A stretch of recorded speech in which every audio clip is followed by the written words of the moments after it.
नमस्कार, एबीपी गंगा देख रहे हैं आप। मैं अवधेश। वक्त बदल रहा है तो आपका चैनल एबीपी गंगा भी आज से बदल गया, हमारा अंदाज भी बदल गया। तेवर नया है, नया अंदाज है, नया कलेवर है, यानी कि सब कुछ नया है। मैं अवधेश।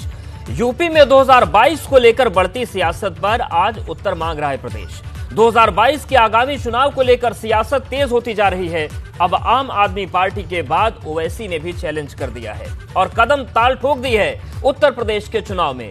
लेकिन इसके पीछे क्या सियासी खिचड़ी पक रही है? ये सब सत्ताधारी दल के लिए फायदेमंद होने वाला है या फिर नुकसान का सौदा? ऐसे में तमाम सवाल हैं, क्योंकि ओवैसी के आने से एक खास वर्ग के वोटर्स पर असर डालना है। लेकिन सपा, बसपा और कांग्रेस तो पहले से ही उसको लेकर मैदान में है। ऐसे में ओवैसी पर वोट कटवा के आरोप सही है या फिर वाकई तैयारी हो रही है बड़े गठबंधन की? लेकिन ये कितना सफल होगा, कौन इस गठबंधन का नेता होगा और कितनी मुश्किल सत्ताधारी दल के लिए हो सकती है, ये सब देखना बाकी है। क्योंकि गठबंधन तो पहले भी हुए और उनका हश्र क्या रहा वो उत्तर प्रदेश में किसी से छिपा नहीं है। लेकिन पहले सुन लेते हैं आखिर वो लखनऊ आए, राजभर से मुलाकात की और दोनों इशारों में क्या संदेश दे गए।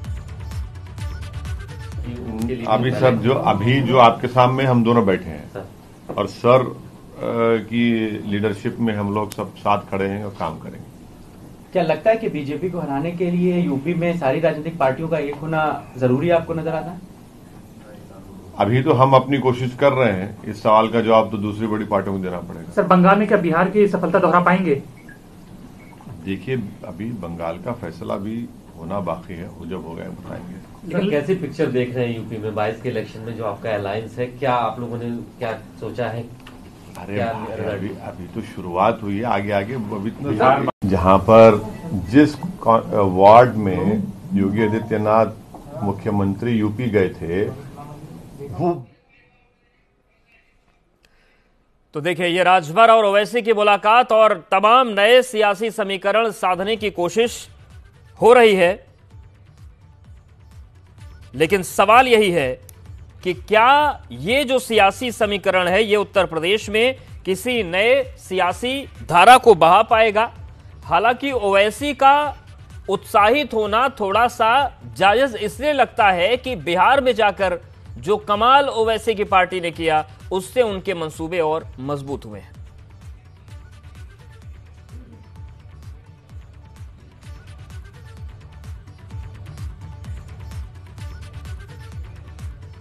और उत्तर प्रदेश में बदलते और उभरते नए समीकरण पर ओपी राजभर से बातचीत की ब्यूरो चीफ वीरेश पांडे ने। सुनवाते हैं आपको। और ओवैसी के बीच में 1 घंटे वार्ता हुई है उत्तर प्रदेश चुनाव को लेकर।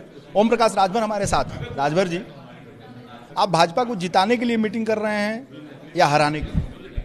जीतने के लिए, 2022 का चुनाव जीतने के लिए। ये जो हमारा मोर्चा है, ये मोर्चा अब दिनों दिन बढ़ता जा रहा है। पहले तो हम लोग 8 लोग मिले, माननीय बाबू सिंह कुशवाहा, श्रीमती कृष्णा पटेल, प्रेमचंद प्रजापति, बाबू रामपाल, रामसागर बिंद, रामकरण कश्यप, अनिल चौहान, हम लोग 8 लोग मिले। आज आपके सामने माननीय ओवैसी जी ने भी भागीदारी संकल्प मोर्चा में 22 में चुनाव लड़ने की सहमति आपके सामने दिया है। तो हम लोग एक ताकत के रूप में उभर रहे हैं और लोगों से बात हो रही है। अच्छा, ओम प्रकाश जी आप बताइए, विश्व की सबसे बड़ी पार्टी भाजपा को हराने के लिए ये चिल्लर इकट्ठा करने से हो जाएगा? देखिए, जो लोग कहते हैं विश्व की सबसे बड़ी पार्टी, क्या अमेरिका में एक भी एमएलए बीजेपी का है? क्या रूस में, पाकिस्तान में, चीन में, बांग्लादेश में, किसी देश में बता दीजिए। ये झूठ बोलने वाले लोग कि विश्व की सबसे बड़ी पार्टी है, कौन देश में आपका राज है? खाली यहाँ हिंदू मुसलमान करके नफरत पैदा करके वोट ले लिए हो, गुमराह करके कि 2 करोड़ नौकरी देंगे, हम गरीबी दूर करेंगे, महंगाई कम करेंगे। ये बताइए, चिल्लर इकट्ठा जो आप कर रहे हैं, इसको छोटी माने कहते हैं कि फुटकर पैसे से हो जाएगा क्या? ये मालूम है कि छोटी छोटी नदियां जब मिलती हैं तो समुद्र में जाके एक नदी का रूप ले लेती हैं। ये छोटी छोटी नदियां, नाले मिलते हैं तो एक नदी का रूप ले लेते हैं, और जब नाले का रूप ले लेते हैं तब बड़े बड़े पेड़, बड़े बड़े पहलवान को उसमें दबोच करके समुद्र में पहुंचा देते हैं, पता नहीं लगता उनका। तो ओपी राजभर हैं और ये कह रहे हैं कि छोटी छोटी नदियां या फिर छोटे छोटे नाले जब मिलते हैं तो बड़े बड़े दिग्गजों को उठाकर फेंक देते हैं। सीधे मेहमानों का रुख करते हैं। अजमल खान साहब जुड़ रहे हैं, प्रवक्ता AIMIM लखनऊ से, अनुराग भदौरिया जी सपा प्रवक्ता, मोहसिन रजा कैबिनेट मंत्री उत्तर प्रदेश सरकार, धर्मवीर चौधरी नेता बसपा और ओपी राजभर जी हमारे साथ जुड़ रहे हैं लखनऊ से SBSP से। आप सभी का बहुत स्वागत है। राजभर साहब, सबसे पहले आपके पास ही आना चाहते हैं, ये जो छोटी छोटी नदियां मिल रही हैं, ये आपने कहा कि बीजेपी हिंदू मुसलमान करती है और इसी के आधार पर उन्होंने देश में राज करना शुरू किया, लेकिन ओवैसी साहब भी तो मुसलमान करते हैं, उसी धारा में भी तो आप भी बहने को तैयार हैं।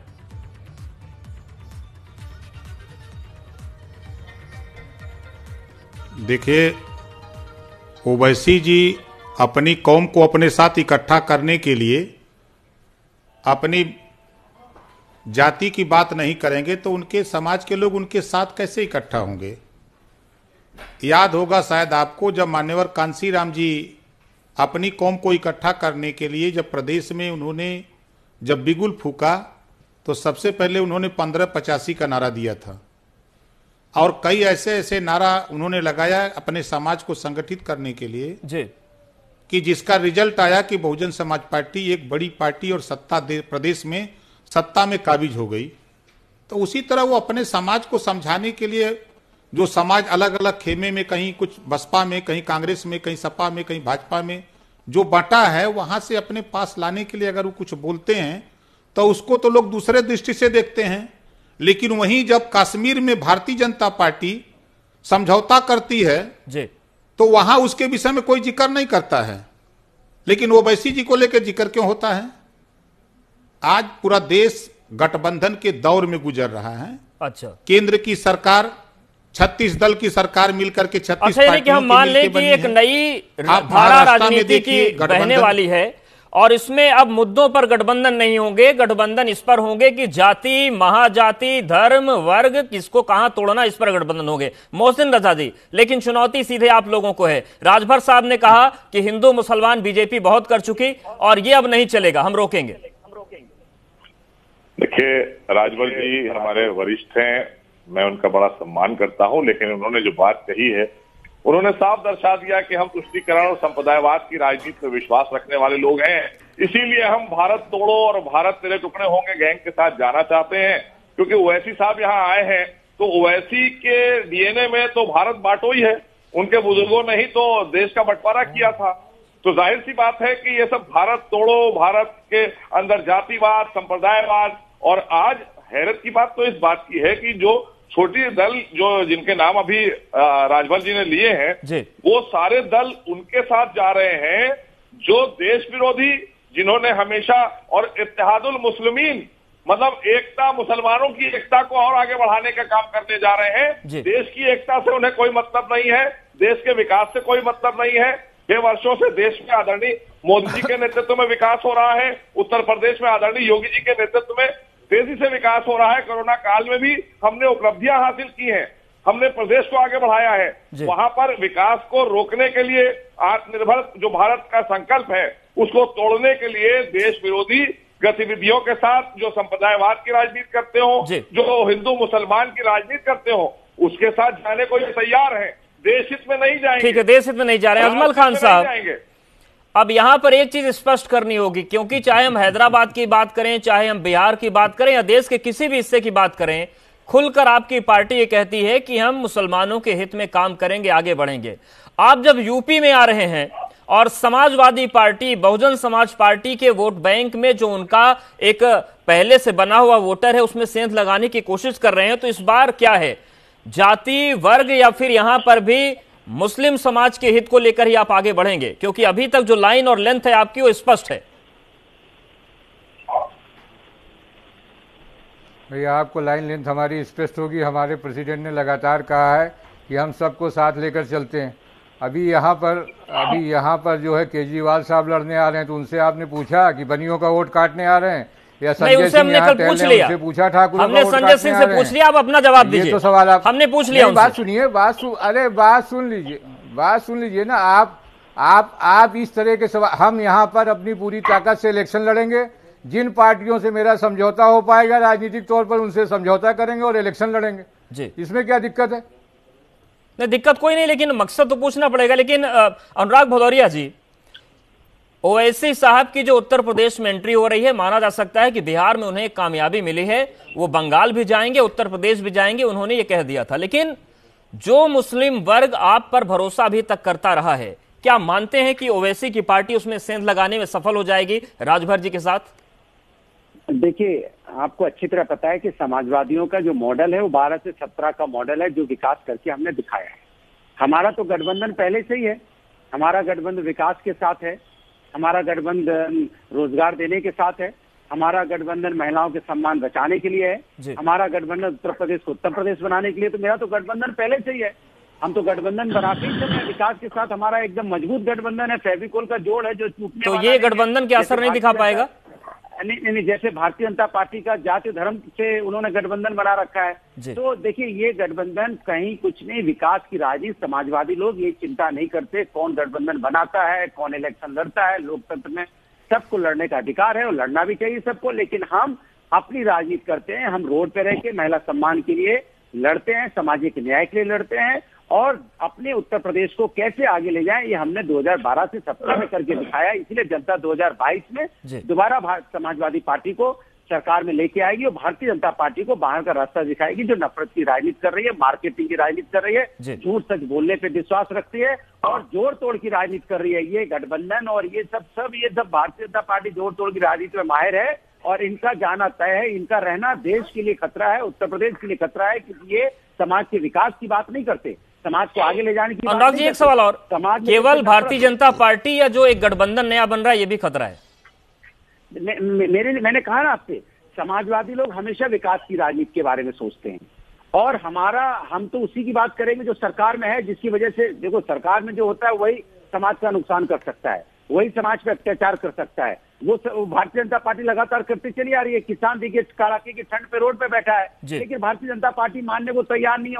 उनको भी उग्रवादी बताने में लगी है। उनको भी कुछ दिन बाद डिक्लेयर करेगी यहाँ पे खालिस्तान, तो कहीं बोलेगा पाकिस्तान, ये पाकिस्तान के किसान है, कहीं बोलेगी ये पंजाब के किसान है, कहीं बोलेगी ये उत्तर प्रदेश अलग है। मैंने किसान को ठीक है, मतलब कुल मिलाकर गठबंधन कोई भी कर ले, समाजवादी पार्टी का जो बैकग्राउंड बना हुआ है, जमीन बनी मजबूत है। लेकिन धर्मवीर चौधरी जी, जो चुनौती कांग्रेस के सामने है वही चुनौती आपके सामने है जमीन में। उस पर से राजभर साहब का और ओवैसी साहब की पार्टी का गठबंधन, संकट और बढ़ गया क्या आप लोगों के लिए 2022 में? नहीं, अवधेश जी, देखिए जो पार्टियां जाति और धर्म की राजनीति करती हैं ये संकट उनके लिए है। बहुजन समाज पार्टी संविधान से चलने वाली पार्टी है और बाबा साहब के आदर्शों को पूरा करने के लिए हम लोग मैदान में हैं। और बहुजन समाज पार्टी राजनीतिक पार्टी के साथ साथ एक मिशन और एक मूवमेंट है। समता मूलक समाज की स्थापना के लिए, सर्व समाज के सम्मान के लिए बहन जी मैदान में है। हमको किसी से कोई संकट नहीं है, ये बहुजन समाज पार्टी से ही दूसरे लोगों को संकट है। और खासकर बीजेपी और समाजवादी पार्टी जो जाति और एक धर्म की राजनीति करते हैं, ओवैसी साहब को, उन लोगों को संकट है। हमको कोई संकट नहीं है। हाथी की ताकत सब जानते हैं और खासकर उत्तर प्रदेश में बहुजन समाज पार्टी की ताकत से सब परिचित हैं। हम 2019 के चुनाव में मनुवाद के किले को तोड़ नहीं पाए, लेकिन उत्तर प्रदेश में जो इनके मंसूबे थे और मनुवाद के किले को चटकाने का काम आदरणीय बहन कुमारी मायावती जी ने बखूबी किया। आप कहते हैं कि जाति हमारी अहमियत में नहीं, लेकिन जाति का आंदोलन चला कर तो आपकी पार्टी आई और अब शुरू कर दिया आपने मनुवाद। मोहसिन रजा जी, है क्या खतरा? बहुजन समाज पार्टी जाति तोड़ो समाज जोड़ो का काम करती है। और 2007 में जो उत्तर प्रदेश में, ठीक है चौधरी साहब, हमारी सरकार आपने कहा कि खतरा समाजवादी पार्टी को और बीजेपी को, तो ले लेते हैं रिएक्शन। मोहसिन रजा जी, खतरा है क्या? वो तो कह रहे हैं हम एकदम क्लियर, हमारे सामने कोई दिक्कत नहीं दिया गया था। ठीक है चौधरी साहब सुन लीजिए। देखिए, ये सब लोग लोकसभा में भी विधानसभाओं में भी आजमा चुके हैं, सब देख चुके हैं। देश की जनता आदरणीय मोदी जी के ऊपर पूरा उसको विश्वास है और 6 वर्षों से जो प्रदेश और देशों का विकास हो रहा है, हमारे देश का विकास हो रहा है, प्रदेशों का विकास हो रहा है, वो मोदी जी के नेतृत्व में हो रहा है। और उत्तर प्रदेश की मैं बात करूं तो आदरणीय योगी जी ने जो काम 3.5 वर्षों में किया है, यहाँ 30 वर्षों में नहीं हुआ था। उत्तर प्रदेश में ये क्यों आ रहे हैं ये सबको पता है। ये तुष्टीकरण और जातिवाद की राजनीति करने आ रहे हैं। हम सबका साथ, सबका विकास और सबसे विश्वास की नीति पर काम कर रहे हैं। पूरे देश के चारों तरफ चौमुखी विकास हो रहा है और ये सब पूरी देश की जनता देख रही है। और ये जो लोग हैं, इन्होंने तो हमेशा से नफरत की राजनीति की है। 370 में ये सारे खड़े हो गए, नहीं 370 नहीं हटना चाहिए कश्मीर से, सीए नहीं आना चाहिए। ठीक है सर, लेकिन सवाल ये उठता है कि अगर इतना पुख्ता काम जमीन पर हुआ तो आखिर क्यों एआईएमआईएम आ रही उत्तर प्रदेश, क्यों अरविंद केजरीवाल आ रहे उत्तर प्रदेश, क्यों भदौरिया जी कह पा रहे हैं मजबूती से कि इस बार हमारी सरकार बनेगी? कहीं कुछ खामियां तो दिख रही होंगी, इस पर भी आएंगे। यहां पर वक्त एक बहुत छोटे से ब्रेक का है, फौरन हाजिर होते हैं।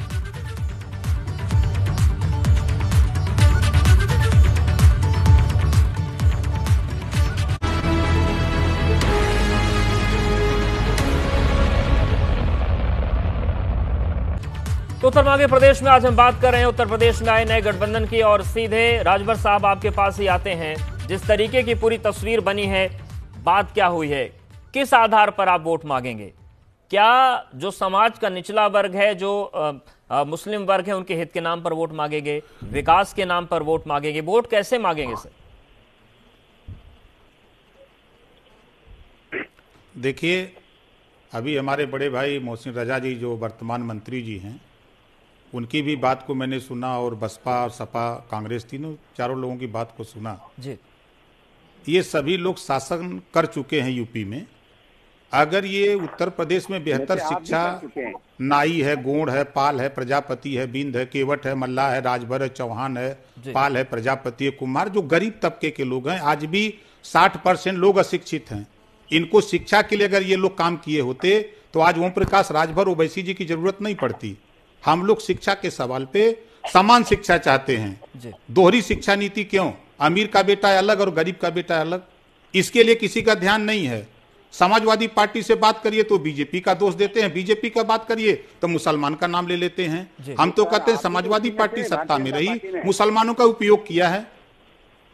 भदौरिया जी उपयोग कर गए, भैया तो सुन लो, काहे परेशान हो? आपके साथ चार नहीं, बात सुन लीजिए। अगर आपने बात शुरू किया तो बात सुनने की क्षमता रखिए। मैं आपसे कहता हूं बात सुनो, हमारी बात सुन लो पहले, इस नाते कह रहा हूं। भाई देखो, आप बोले, मैं नहीं बोला। मैं बोल रहा हूं तो काहे को दर्द हो रहा है भाई? सुन लो बतिया, 4 बार समाजवादी पार्टी को वोट मुसलमानों ने दिया। नहीं, हम थे, अब छोड़ दिया। पहला आप इतिहास पढ़िएगा कि सत्ता में रह करके आपका भी काम ओम प्रकाश राजभर ने विपक्ष का काम किया था। हम आते हैं मुद्दे पर। आपके साथ ये मुस्लिम भाई 4 बार सरकार बनाया, लेकिन जब पुलिस की भर्ती हुई तब मुसलमान को नकार दिया। दरोगा बनाने की बात आई तब नकार दिया। जब वोट की बात आती है तब भाईचारा पैदा करते हैं आप। वही हाल नाई के साथ, गोंड के, पाल के, राजभर के, चौहान के, बिंद के, केवट के, बारी के, अर्कबंसी के, बिहार के तो क्या करते हो? राजभर साहब ये आप कहना चाह रहे हैं कि जब पुलिस की भर्ती होगी तो आप लिस्ट निकालेंगे क्या कि 10,000 मुस्लिम, 10,000 राजभर, 10,000 बिंद, ऐसे भर्ती होगी क्या? नहीं, देखिए अभी भदौरिया जी सीधा आरोप, ठीक है भदौरिया जी सर जवाब ले लेते। भदौरिया जी ये कह रहे हैं 4 बार सरकार बना ली मुस्लिम के सहयोग से, लेकिन कुछ किया नहीं आपने। देखिए, अब वो राजनीतिक बातें कर रहे हैं। जब आदमी राजनीतिक बातें करने लग जाए तो उसका जवाब नहीं देना चाहिए। अगर सामाजिक बात करेगा तो अच्छा लगता है। देखो, अब वो राजनीतिक बातें कर रहे हैं, आप कह रहे हैं कि अब आप उनसे पूछा जाएगा हक की बात करिए तो बुरा है। 10,000 निकालेंगे कि कहेंगे राजभर 10,000? ये हमारे हिंदुस्तान में होता है क्या ऐसा कि राजभर 10,000 केवट, 10,000 ठाकुर, 10,000 पंडित, 10,000 फलाना? ये सब बातें, राजनीतिक बातों में हिंदुस्तान को और उत्तर प्रदेश के विकास को मत रोकिए। उत्तर प्रदेश बहुत अच्छा प्रदेश है, यहाँ सब लोग मिलजुल के रहते हैं। इसको जाति धर्म में ज्यादा मत बांटने की कोशिश करिए। वैसे ही भारतीय जनता पार्टी है, लेकिन आप इस तरह की बातें कर रहे हैं कि नहीं केवट अलग, ये अलग, वो अलग। ये आप विकास की बात कर रहे हैं कि विनाश की बात कर रहे हैं? पहले बता दीजिए। आप जोड़ने की बात कर रहे हैं कि तोड़ने की बात कर रहे हैं? ऐसी ये बातें शोभा नहीं देती। ये हमारे संविधान में बातें नहीं है। बिल्कुल संविधान नहीं। और आखिरी कमेंट अजमल खान साहब आपका ले लेते हैं। जो बात राजभर साहब कह रहे हैं, क्या यही नीति है क्या आपके गठबंधन की, या कुछ और है? उनसे जुबान फिसल गई उनकी। इनके अजमल खान साहब, विकास का एजेंडा दिखाई नहीं पड़ रहा है कहीं पे कि विकास की बात कर रहे हैं कि नहीं कर रहे हैं? अजमल खान साहब, राजभर जी की जुबान फिसल गई है, यही तय हुआ है आपके बीच? अरे मैं आपसे विकास 4 बार सरकार रही है, भदौरिया जी कितना विकास किया है? अरे भाई राजभर साहब एकदम सीजन आदमी है। टनाटन रोड पे दिखाई पड़ता है। आप चलिए, अरे भाई थोड़ा शांत हो जाइए, शांत हो जाइए। अजमल साहब बहुत कम वक्त है, आप बोलिए, वो शांत हो जाएंगे तो आराम से पहुंच जाएंगे आप। जी राजभर साहब एक मजे हुए राजनीति के, उनकी जबान नहीं फिसलती। सच्चाई बयान कर दी, वो बर्दाश्त नहीं हो रही लोगों से, बस इतना है। अच्छा, मतलब 10-10 हजार की लिस्ट निकलेगी क्या? क्या बातें कर रहे हैं, पता ही नहीं है। ठीक है, आप सभी का बहुत शुक्रिया। लेकिन उत्तर प्रदेश की राजनीति में एक नया गठबंधन हुआ है, कई सवाल उठ रहे हैं और इन सवालों के बीच उत्तर यही मांग रहा है प्रदेश कि गठबंधन तो हो रहे हैं, लेकिन ये जनता के हित के हैं या फिर सियासी नेतार्थ को साधने की एक कोशिश है। उत्तर मांगे प्रदेश में फिलहाल इतना।